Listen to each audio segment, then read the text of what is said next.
দর্শক, আবহাওয়ার খবর জানাতে এবার বরগুনা থেকে যুক্ত হচ্ছেন আমাদের আরেক সহকর্মী শাহ আলী।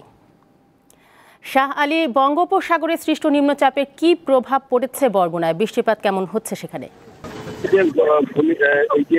লঘুচাপ সৃষ্টি হয়েছে, এর কারণে গত দুদিন যাবত যে বৃষ্টি হয়েছে, গতকালকে থেকে আজকে কিন্তু বৃষ্টি কোনো রকম থামছে না এবং রাতভর বৃষ্টি এবং এখন থেকে যে বৃষ্টিটা হচ্ছে সেই বৃষ্টিতে কিন্তু সাধারণ মানুষ সবচেয়ে বেশি কষ্ট পোহাতে হচ্ছে। কারণ আজকে হাটের দিন, সে হাটের দিন কিন্তু যেরকম মানুষ থাকার কথা তারা কিন্তু সেখানে থাকতে পারছেন না এবং এতটাই বৃষ্টি যে পরিমাণ অটোরিক্সা রিক্সা চলাচল করতো সেটাও কিন্তু তেমন দেখা যাচ্ছে না। শুধুমাত্র নিত্য প্রয়োজনের দোকান এবং ফার্মেসির দোকান ছাড়া অন্যান্য দোকানপাট তেমন খোলা নেই। এছাড়া আমরা দেখেছি যে পানিতে কিন্তু খাল, বিল এবং পুকুর টইটুম্বুর হয়েছে। এখানে যারা মৎস্যজীবী রয়েছেন, যারা মাছ চাষ করেন, তারাও কিন্তু দুশ্চিন্তার মধ্যে রয়েছেন।